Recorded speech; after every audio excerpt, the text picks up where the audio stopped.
percaya Tuhan, sama seperti mereka, tetapi kenapa kita merasakan kegelapan rohani, tidak bisa merasakan hadirat Tuhan? Sepertinya kita tidak bisa terus berpegang pada Alkitab. Jika tidak, kita akan kehilangan kesempatan untuk menyambut Tuhan dan menghadiri pesta kawin anak domba. Mari kita terus berdiskusi, dan jika ada yang memiliki pertanyaan, kita akan membahasnya bersama. Persekutuan kalian masuk akal dan seluruhnya benar. Aku mengakui bahwa tidak semuanya di dalam Alkitab adalah firman Tuhan. Alkitab juga memuat perkataan manusia dan juga perkataan iblis. Ini fakta. Tapi aku juga yakin bahwa seluruh firman dan juga pekerjaan Tuhan tercatat dalam Alkitab. Aku juga berani mengatakan bahwa ini fakta. Amin. Itu sebabnya iman kita kepada Tuhan harus didasarkan pada Alkitab. Kita tidak bisa mempercayai atau menerima apapun di luar dari Alkitab. Amin. Apa kalian berani mengatakan bahwa ada firman dan pekerjaan Tuhan di luar dari Alkitab? Kami yakin bahwa seluruh firman dan pekerjaan Tuhan ada dalam Alkitab. Kalian berani menyangkal ini? Silakan jelaskan, jawab pertanyaanku. Bagus sekali. Kalian mengatakan bahwa Alkitab bukan memuat firman Tuhan saja, tetapi juga perkataan manusia. Aku mengakuinya. Tapi kami berpendapat bahwa semua firman dan pekerjaan Tuhan tercatat dalam Alkitab.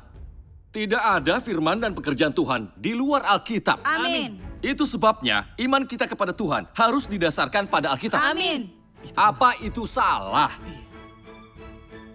Banyak orang percaya di kalangan beragama merasa semua firman dan pekerjaan Tuhan tercatat dalam Alkitab. Tidak ada firman dan pekerjaan Tuhan di luar Alkitab. Apa ini sesuai dengan fakta? Apa kalian berani mengatakan bahwa setiap pekerjaan yang dilakukan Tuhan Yahweh di zaman hukum Taurat seluruhnya tercatat dalam Alkitab? Apa kalian bisa jamin bahwa seluruh firman dan pekerjaan Tuhan Yesus di zaman kasih karunia sepenuhnya tercatat dalam Alkitab? Apa akibatnya jika ternyata pandangan ini tidak sesuai dengan fakta? Tidakkah itu membuat orang menganggap remeh sikap membatasi dan menghujat Tuhan? Bukankah ini sudah menyinggung watak Tuhan? Sebagaimana yang seharusnya kita ketahui, Alkitab disusun oleh orang-orang yang melayani Tuhan bertahun-tahun sesudah Tuhan menyelesaikan setiap tahap pekerjaannya, sehingga tidak dapat dipungkiri bahwa sebagian isinya hilang. Ada perkataan beberapa nabi yang tidak dicatat dalam Perjanjian Lama, melainkan dimasukkan ke dalam kitab-kitab Deuterokanonika. Seperti dalam Perjanjian Baru, tidak banyak firman Tuhan Yesus yang dicatat dalam keempat Injil. Faktanya, Tuhan Yesus berkhotbah dan bekerja selama sekurang-kurangnya 3 tahun. Firman yang dia sampaikan jauh melebihi apa yang tercatat dalam Alkitab. Ini adalah fakta yang tidak bisa disangkal siapapun. Alkitab mengatakan, dan ada pula banyak hal lainnya yang Yesus lakukan, yang jika ditulis satu persatu, menurutku seluruh dunia ini pun tidak cukup memuat kitab-kitab yang ditulis itu. Ada juga beberapa surat dari para rasul yang tidak tercatat dalam Alkitab. Saat Tuhan Yesus datang kembali, dia masih harus menyampaikan lebih banyak firman dan melakukan lebih banyak pekerjaan. Bisakah semuanya ini tercatat dalam Alkitab? Aku rasa itu benar. Alkitab hanya mencatat nubuat tentang kedatangan Tuhan Yesus kembali, bukan firman dan pekerjaannya setelah dia kembali. Dengan demikian, firman Tuhan tercatat dalam Alkitab itu terbatas. Ya, benar. Firman ini pada dasarnya tidak lebih dari setetes air di tengah samudra kehidupan Tuhan. Hanya 1/10.000 atau mungkin 1/1.000.000 dari kehidupan Tuhan.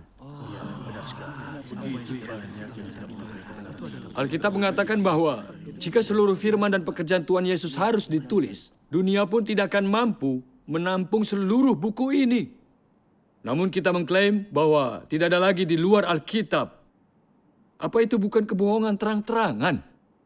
Tentu saja, Catatan dalam Alkitab sangat terbatas. Dengan fakta-fakta ini, bagaimana orang masih bisa mengatakan bahwa seluruh firman dan pekerjaan Tuhan tercatat dalam Alkitab? Bagaimana bisa mereka bilang bahwa tidak ada firman Tuhan di luar Alkitab? Pernyataan semacam itu terlalu semena-mena, tidak sesuai dengan fakta. Banyak orang memakai pernyataan semacam ini untuk menyimpulkan bahwa Alkitab adalah dasar iman manusia kepada Tuhan. Ini adalah kesimpulan tidak akurat. Bersandar pada Alkitab sebagai dasar iman memang benar, tapi tidaklah cukup. Yang paling penting adalah mengikuti jalan keimanan berdasarkan pekerjaan Roh Kudus. Itulah cara diperkenan oleh Tuhan. Jika Alkitab adalah satu-satunya dasar tanpa pekerjaan Roh Kudus, apakah manusia mampu mengerti kebenaran dalam Alkitab? Atau memperoleh pemahaman akan Tuhan? Jika manusia tidak memiliki pencerahan Roh Kudus, salah memahami firman Tuhan, bukankah mereka akan mudah tersesatkan? Ini semua adalah masalah nyata dan serius. Jika orang percaya kekurangan pekerjaan Roh Kudus, mereka tidak akan pernah mampu mencapai kebenaran atau sungguh-sungguh mengenal Tuhan. Meskipun mereka membaca Alkitab dan mendengarkan banyak khotbah, mereka tetap tidak bisa paham kebenaran atau menyadari realitas. Ini membuktikan bahwa orang yang percaya pada Tuhan tanpa pekerjaan Roh Kudus, maka tidak akan bisa mencapai apa-apa. Itu benar. Tanpa pekerjaan Roh Kudus, meskipun kita percaya Tuhan dan membaca Alkitab, kita tidak bisa mengerti. Iya, itu benar. Banyak pendeta dan pakar keagamaan memakai pikiran manusia untuk menjelaskan Alkitab. Akibatnya, mereka semua akhirnya menjadi orang-orang yang menentang Tuhan. Mereka sama seperti kaum Farisi yang juga mengenal Alkitab dan menjalankan aturan-aturannya, tetapi tidak memiliki pengenalan akan Tuhan. Mereka tampak saleh, tapi sama sekali tidak memiliki rasa hormat kepada Tuhan. Saat Tuhan Yesus menampakkan diri untuk melakukan pekerjaannya, mereka bahkan berani memakai Alkitab untuk menentang dan mengutuknya sehingga dikutuk Tuhan. Masalah apa ini? Apa iman manusia kepada Tuhan hanya semata-mata berdasarkan pada Alkitab saja? Pelajaran pahit dari kaum Farisi menjelaskan kepada kita bahwa iman kita kepada Tuhan hanya berdasarkan Alkitab saja tidak cukup. Yang penting dasar iman kita adalah pekerjaan Roh Kudus. Tanpa pekerjaan Roh Kudus, selama apapun orang percaya kepada Tuhan, mereka tidak akan bisa memperoleh hidup. Ini fakta yang tak dapat disangkal siapapun. Ini membuktikan bahwa pernyataan iman kepada Tuhan harus didasarkan pada Alkitab. Meninggalkan Alkitab berarti tidak percaya Tuhan. Adalah salah. Jika kita renungkan, sebenarnya sudut pandang ini tidak masuk akal. Benar juga ya, tidak masuk akal. Firman Tuhan dalam Alkitab jelas menyatakan, bukan dengan keperkasaan, bukan dengan kekuatan, tetapi Rohku, firman Yahweh, semesta alam. Dan dalam kitab Mazmur, kecuali Yahweh yang membangun rumah, sia-sialah mereka yang berjeripayah membangunnya. Kecuali Yahweh yang menjaga kota, sia-sialah para pengawal berjaga-jaga dengan sia-sia. Kedua ayat ini merupakan ayat-ayat klasik Alkitab. Bisa dikatakan bahwa semua orang percaya tahu kedua ayat ini. Bisakah iman kepada Tuhan semata-mata didasarkan pada Alkitab atau tidak? Jawabannya jelas. Dasar utama iman kepada Tuhan adalah pekerjaan Roh Kudus serta firman Tuhan yang sesungguhnya. Itulah cara memperoleh kebenaran dan hidup. Banyak orang tidak benar-benar memahami Alkitab. Mereka kira hidup kekal ada dalam Alkitab dan bahwa memegang teguh Alkitab saja akan menyelesaikan segala hal. Itu sudut pandang yang sangat tidak masuk akal. Tuhan Yesus sudah mengatakan sebelumnya, selidikilah kitab-kitab suci, karena engkau berpikir di dalamnya ada kehidupan kekal itu. Padahal kitab-kitab suci itu memberikan kesaksian tentang aku. Dan engkau tidak mau datang kepadaku untuk memperoleh kehidupan. Akulah jalan, kebenaran, dan hidup. Tidak ada manusia yang datang kepada Bapa tanpa melalui aku. Orang percaya seharusnya tahu dalam hati mereka bahwa Dia adalah Tuhan atas segala ciptaan. Tuhan menguasai dan bertanggung jawab atas semuanya. serta merupakan sumber kehidupan segalanya. Hikmat dan keajaiban tanpa batas ada di dalamnya. Alkitab hanyalah catatan sejarah tentang pekerjaan Tuhan, kesaksian mengenai 2 tahap pertama pekerjaannya. Alkitab tentu saja adalah Alkitab, dan Tuhan adalah Tuhan. Alkitab dan Tuhan adalah 2 hal berbeda dan tidak bisa dibandingkan. Alkitab tidak dapat mewakili Tuhan, dan tidak dapat menyelamatkan manusia seperti Tuhan. Hanya Tuhanlah yang sanggup menyelamatkan manusia. Jika Alkitab bisa menyelamatkan manusia, lalu kenapa bangsa Israel yang sudah berpegang teguh pada Alkitab dan membabi buta mempercayainya serta memuja Alkitab selama ribuan tahun, tetap membutuhkan Mesias untuk datang dan menyelamatkan mereka? Jika Alkitab mampu menyelamatkan manusia, lalu kenapa kaum Farisi yang berpegang teguh padanya tetap mengecam dan menentang Tuhan Yesus serta menjadi antikristus dalam perseteruan dengan Tuhan? Ini cukup untuk menunjukkan bahwa Alkitab tidak dapat menyelamatkan manusia. Alkitab hanyalah kesaksian tentang Tuhan. Jika kita berpegang teguh pada Alkitab, tapi tidak menaati pekerjaan Tuhan, kita tidak akan bisa menerima keselamatan.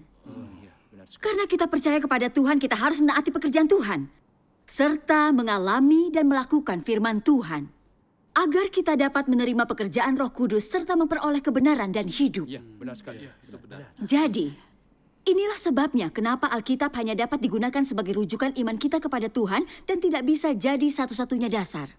Iman seseorang kepada Tuhan harus didasarkan pada firman Tuhan yang sesungguhnya dan pekerjaan Roh Kudus. Iya, benar sekali. Itulah prinsip paling penting dalam percaya kepada Tuhan. Kita benar-benar terlalu bodoh dan bebal jika tidak bisa mengerti pengetahuan yang masuk akal ini. Memperlakukan Alkitab sebagai berhala atau memakainya untuk menggantikan Tuhan, itu benar-benar menentang dan menghujat Tuhan. Jika kita dapat membabi buta mempercayai dan memuja Alkitab, tapi tidak bisa mengagungkan dan menaati Tuhan, lalu bagaimana kita bisa menjadi orang percaya sejati? Apa bedanya kita dengan orang Farisi munafik? Ini menunjukkan bahwa jika kita yang percaya kepada Tuhan tidak mengetahui kebenaran mendalam dari Alkitab dan hubungannya dengan Tuhan, mudah saja bagi kita untuk menyimpang dari jalan yang benar dan disesatkan. Ini sangat penting bagi kita. Jelas bahwa hanya Tuhan yang mampu menyelamatkan manusia. Jadi, mana mungkin Alkitab saja bisa menyelamatkan manusia? Dalam iman kita kepada Tuhan, kita harus menaati dan mengagungkan Tuhan. Itu yang Dia inginkan. Itu benar. Jika kita hanya berpegang pada Alkitab dan memakainya untuk mengukur pekerjaan Tuhan, itu akan membuat kita rentan menentang Tuhan, sama seperti orang Farisi. Iya. Benar. Sekarang, mari kita baca firman Tuhan yang Maha Kuasa lebih lanjut.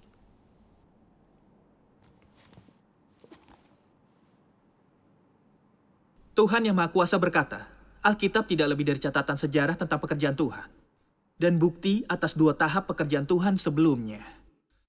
Dan tidak memberi engkau pemahaman tentang tujuan pekerjaan Tuhan. Setiap orang yang telah membaca Alkitab, tahu bahwa Alkitab mencatat secara rinci 2 tahap pekerjaan Tuhan, selama zaman hukum Taurat dan zaman kasih karunia. Perjanjian Lama membukukan sejarah Israel dan pekerjaan Yahweh sejak masa penciptaan hingga akhir zaman hukum Taurat. Perjanjian Baru mencatat pekerjaan Yesus di bumi yang ada dalam 4 Injil, serta pekerjaan Paulus. Bukankah itu catatan sejarah? Jika engkau ingin melihat pekerjaan pada zaman hukum Taurat, dan melihat bagaimana bangsa Israel mengikuti jalan Yahweh, maka engkau harus membaca Perjanjian Lama. Jika engkau ingin memahami pekerjaan pada zaman kasih karunia, engkau harus membaca Perjanjian Baru.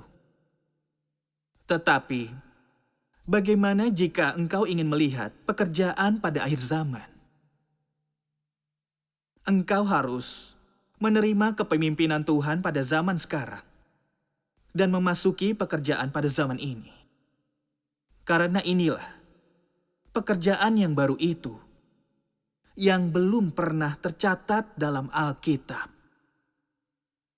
Pada zaman ini, Tuhan telah menjadi daging dan memilih orang-orang pilihan lainnya di Tiongkok. Tuhan bekerja di dalam diri orang-orang ini. Dia melanjutkan pekerjaannya di bumi, melanjutkan pekerjaan yang dilakukannya dari zaman kasih karunia. Pekerjaan pada zaman sekarang adalah jalan yang belum pernah dijalani oleh manusia dan belum pernah dilihat oleh siapapun. Ini adalah pekerjaan yang belum pernah dilakukan sebelumnya. Ini adalah pekerjaan terbaru Tuhan di muka bumi. Jadi, pekerjaan yang belum pernah dilakukan sebelumnya bukanlah sejarah. Karena kini adalah kini dan belum menjadi masa lalu. Sejak adanya Alkitab, bentuk kepercayaan orang pada Tuhan adalah bentuk kepercayaan mereka pada Alkitab. Daripada mengatakan orang percaya kepada Tuhan, lebih tepat mengatakan bahwa mereka percaya pada Alkitab. Daripada mengatakan mereka telah mulai membaca Alkitab, akan lebih tepat mengatakan mereka telah mulai percaya pada Alkitab. Daripada mengatakan mereka telah kembali ke hadirat Tuhan, akan lebih tepat mengatakan mereka telah kembali ke hadirat Alkitab. Dengan begitu, orang memuja Alkitab seakan-akan Alkitab adalah Tuhan. Seakan-akan ia adalah inti kehidupannya. Dan kehilangan Alkitab sama artinya dengan kehilangan hidupnya. Orang menganggap Alkitab sama tingginya dengan Tuhan. Bahkan ada orang yang menganggapnya lebih tinggi daripada Tuhan. Jika orang tidak memiliki pekerjaan Roh Kudus, jika orang tidak bisa merasakan Tuhan, mereka tetap bisa hidup. Tetapi begitu mereka kehilangan Alkitab, atau kehilangan pasal atau kata-kata terkenal dari Alkitab, mereka merasa seperti kehilangan hidup. Bagaimanapun juga, mana yang lebih besar, Tuhan atau Alkitab? Mengapa pekerjaan Tuhan harus dilakukan berdasarkan Alkitab? Apakah Tuhan tidak punya hak untuk melampaui Alkitab? Tidak bisakah Tuhan meninggalkan Alkitab dan melakukan pekerjaan lain? Mengapa Yesus dan murid-muridnya tidak mematuhi aturan tentang hari Sabat? Seandainya dia mematuhi aturan hari Sabat dan menjalankan perintah-perintah dalam perjanjian lama, mengapa Yesus tidak mematuhi Sabat setelah dia datang, tetapi malah membasuh kaki, menutup kepala, memecah roti, dan minum anggur? Bukankah semua ini tidak tercantum dalam perintah perjanjian lama?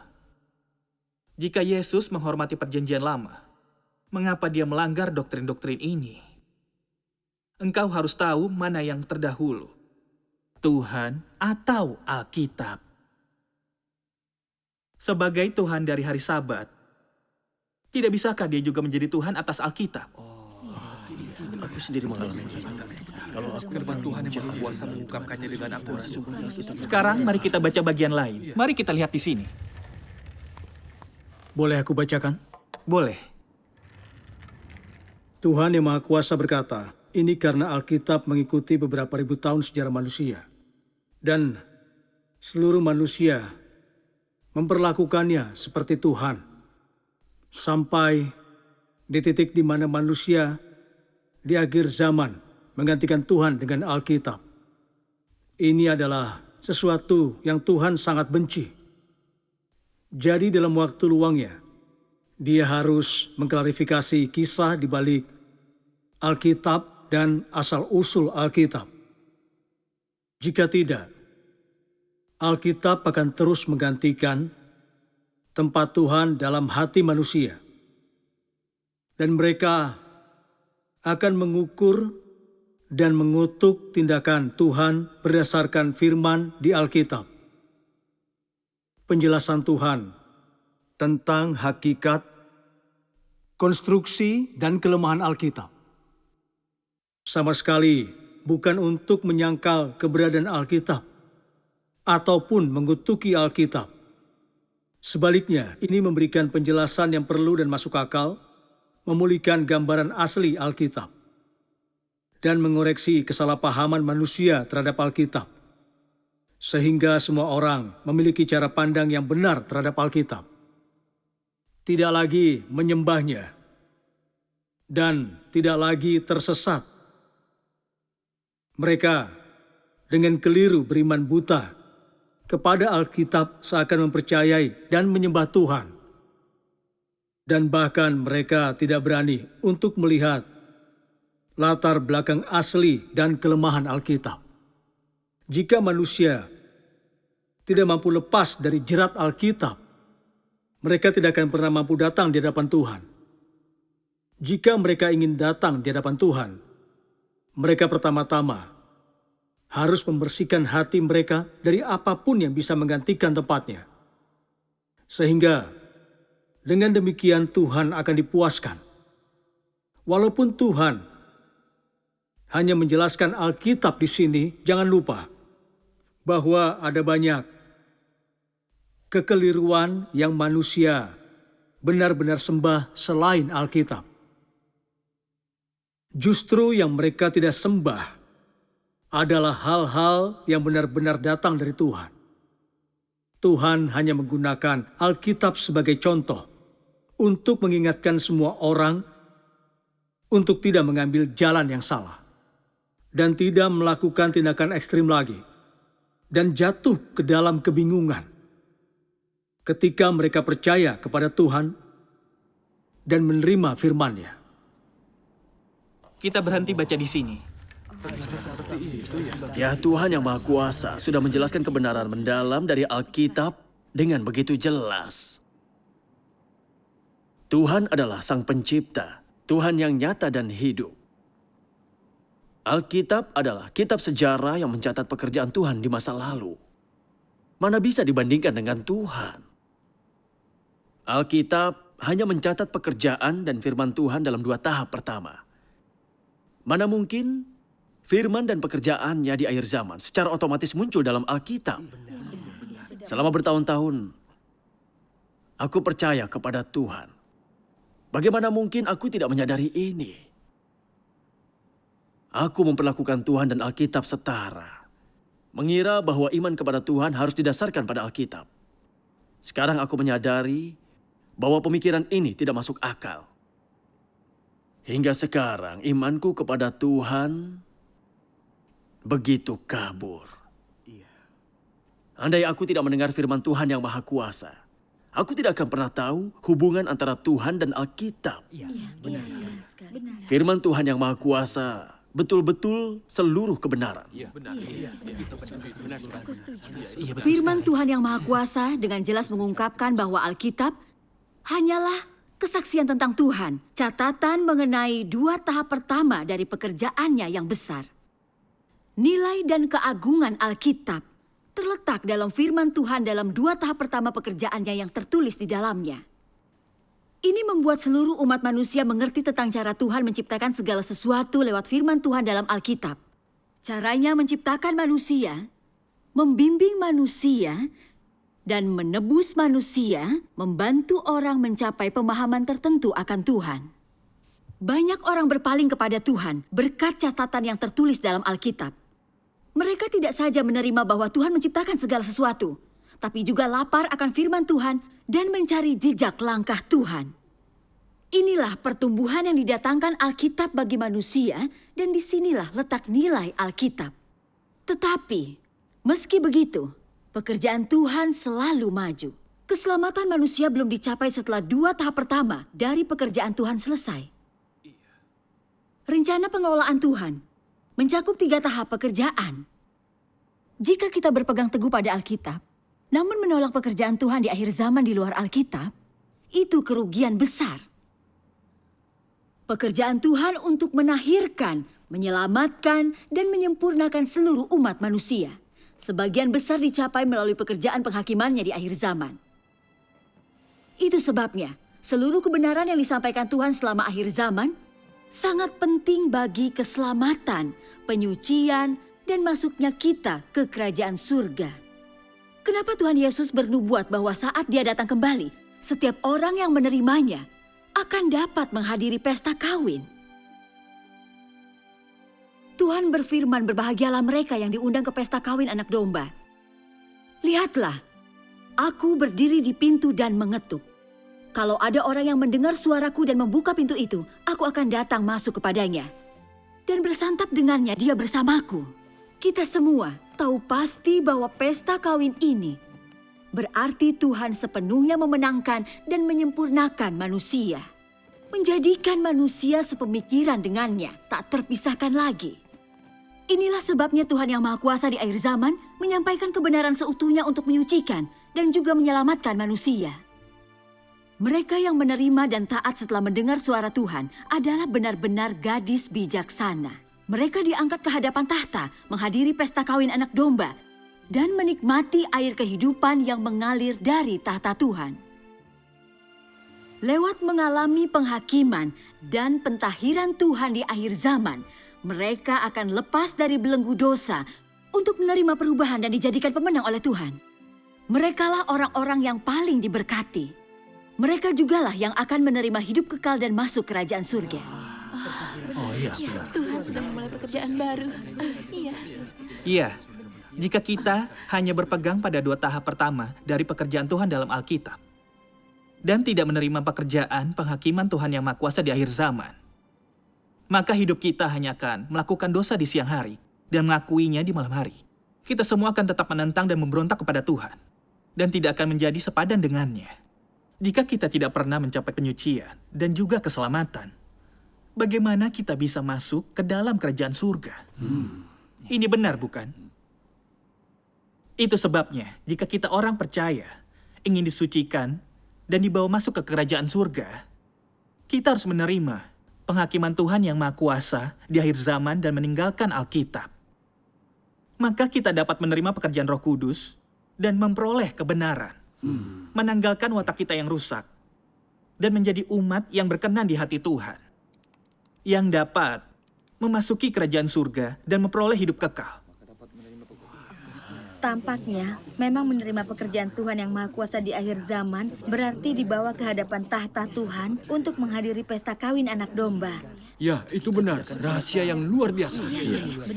Jika orang hanya mendasarkan iman mereka kepada Tuhan dan pada Alkitab, dan terus terjebak dalam perkataan dan peraturan Alkitab, terhenti karena hanya mengakui 2 tahap awal dari pekerjaan Tuhan dalam Alkitab, maka mereka akan mudah disisihkan dan ditinggalkan oleh laju pekerjaan Tuhan.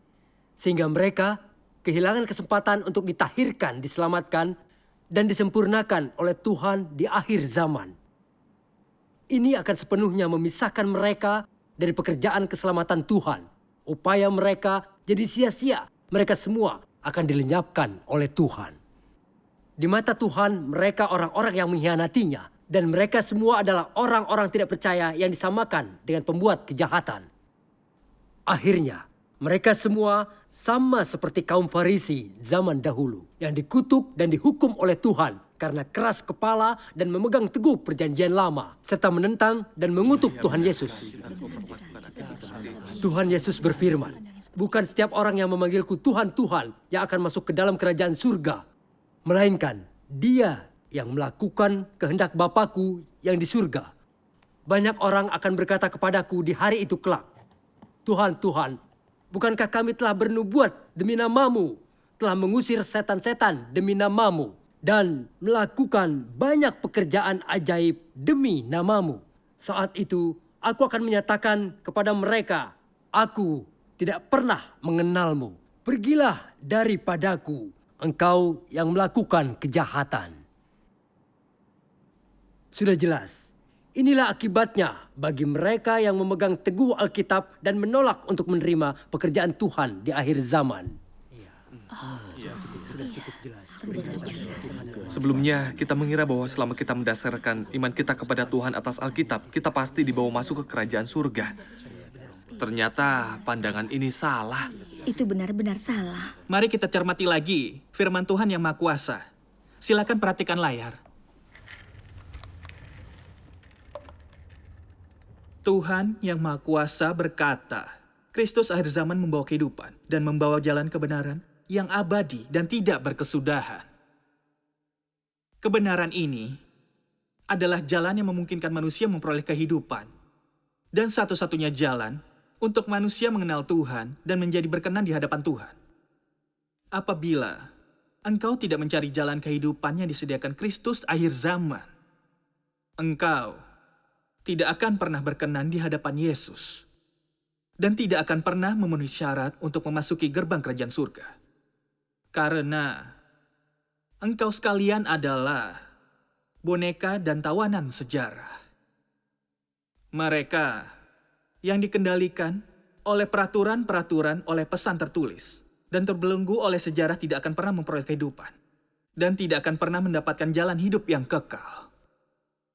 Itu terjadi karena mereka hanya memiliki air keruh yang tidak mengalir selama ribuan tahun, dan bukan air kehidupan yang mengalir dari tahta. Mereka yang tidak menerima air kehidupan selamanya akan tetap menjadi jasad, boneka iblis, dan anak-anak neraka. Lalu, bagaimana mereka bisa melihat Tuhan? Jika engkau hanya mencoba memegang teguh masa lalu, hanya berusaha mempertahankan keadaan apa adanya dengan diam di tempat, dan tidak berupaya mengubah status quo dan menyingkirkan sejarah. Bukankah engkau justru menentang Tuhan? Langkah-langkah pekerjaan Tuhan sangat luas dan dahsyat, seperti ombak yang bergulung dan bunyi guruh yang menderu. Tetapi engkau hanya duduk dan menunggu kehancuran dengan pasif, mempertahankan kebodohanmu dan tidak melakukan apapun. Dengan cara seperti ini, bagaimana engkau bisa dianggap sebagai seseorang yang mengikuti jejak langkah sang anak domba? Bagaimana engkau bisa menyatakan bahwa Tuhan yang engkau yakini dengan teguh adalah Tuhan yang selalu baru dan tidak pernah usang? Bagaimana tulisan dalam buku-bukumu yang mulai menguning termakan usia bisa membimbingmu menuju zaman baru? Bagaimana buku-buku itu bisa menuntunmu mencari jejak langkah pekerjaan Tuhan? Bagaimana buku-buku itu bisa membawamu ke surga? Yang engkau pegang di tanganmu adalah pesan tertulis yang hanya bisa memberikan hiburan sementara, bukan kebenaran yang bisa memberikan kehidupan. Firman yang engkau baca hanya dapat memperkaya lidahmu, bukan kata-kata hikmat yang bisa membantumu memahami kehidupan manusia, apalagi jalan yang bisa menuntunmu menuju kesempurnaan. Apakah perbedaan ini tidak memberimu alasan untuk merenung? Bukankah ini membantumu memahami misteri yang terdapat di dalamnya?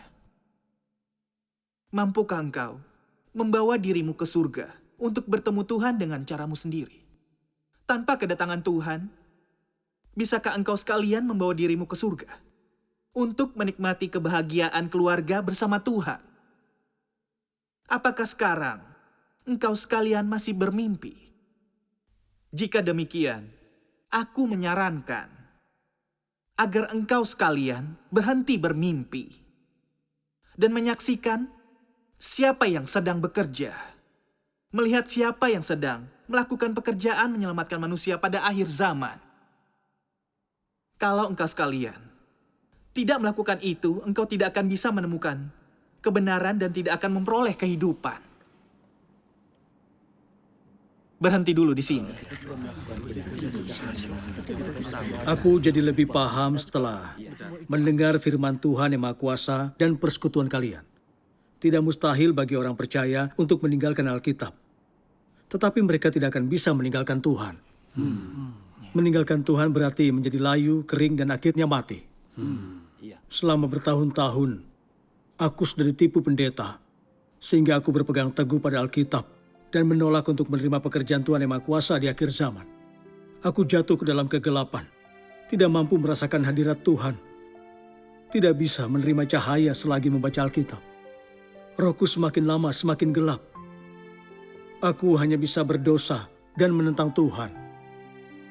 Ibadah hanya untuk mematuhi peraturan, ikut serta dalam upacara, dan gagal menaati perintah Tuhan. Saat aku membaca firman Tuhan yang Maha Kuasa secara online, akhirnya aku mulai mengerti sebagian kebenaran. Ada sukacita dalam rohku. Aku memperoleh kembali pekerjaan Roh Kudus. Iman dan kasihku juga bertumbuh. Beberapa kesulitan yang kuhadapi dalam imanku juga terselesaikan. Aku langsung memikirkan sewaktu Tuhan Yesus melakukan pekerjaannya. Mereka yang mengikuti Tuhan Yesus, sekalipun meninggalkan perjanjian lama, tetap menerima penebusan. Iya, benar. Sebaliknya, orang Farisi yang memegang teguh perjanjian lama dan memakainya untuk mengecam dan menentang Tuhan Yesus, mengira bahwa setia pada Alkitab berarti setia kepada Tuhan. Mereka tidak pernah mengira bahwa Tuhan tidak akan memuji kesetiaan mereka pada Alkitab. Dan mereka tidak pernah menduga bahwa karena menyalibkan Tuhan Yesus,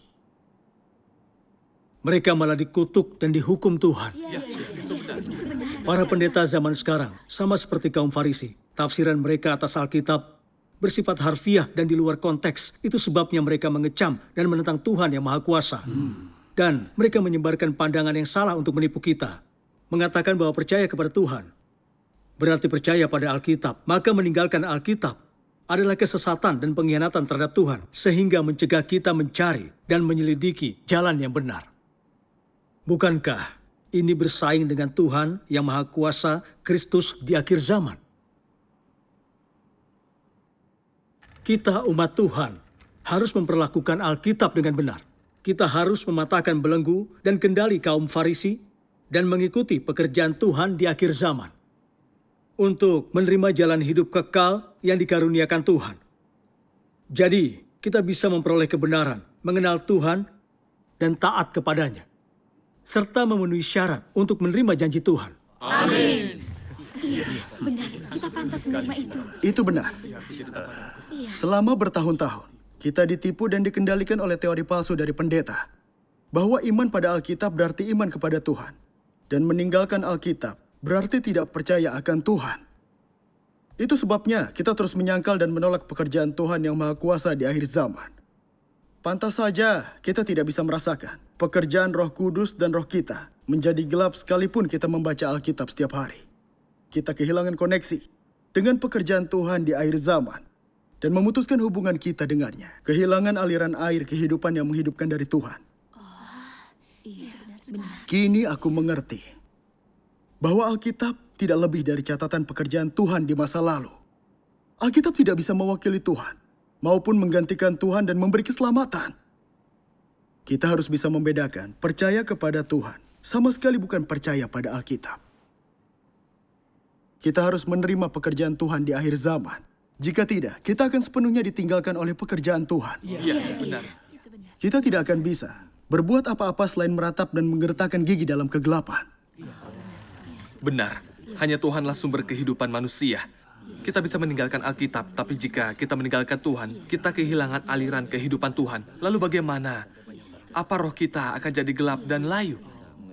Kita harus menerima pekerjaan Tuhan di akhir zaman. Itu benar. Kita harus mengikuti jejak langkah anak domba dengan cermat agar dapat memperkenan hati Tuhan.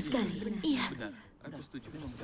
Sekalipun Alkitab tidak mewakili Tuhan atau menggantikan pekerjaan Tuhan, bukankah orang sudah percaya kepada Tuhan selama ribuan tahun menurut perkataan Alkitab? Selama kita berpegang teguh pada Alkitab, kita akan diangkat ke kerajaan surga, sekalipun kita tidak menerima pekerjaan Tuhan yang Maha Kuasa. Amin. Diakon Hong benar. Jika kita memegang teguh Alkitab, aku yakin Tuhan tidak akan meninggalkan kita saat Dia datang kembali. Amin.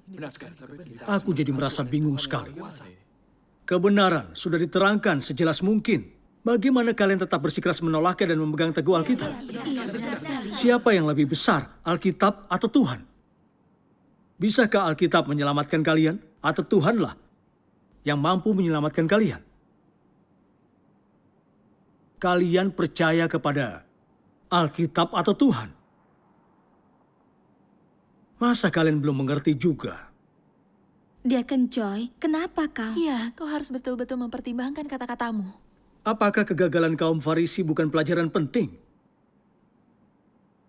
Mereka memegang teguh perjanjian lama dan menolak pekerjaan Tuhan Yesus. Bukankah mereka semua dihukum Tuhan? Atau apa kau masih ingin berperan sebagai Farisi? Memang, Tuhan adalah Tuhan atas Alkitab. Alkitab hanyalah catatan dari 2 tahap pertama pekerjaannya. Tapi, kita memperlakukan keduanya setara. Mengira bahwa Alkitab dapat mewakili Tuhan, itu adalah hujatan terhadapnya.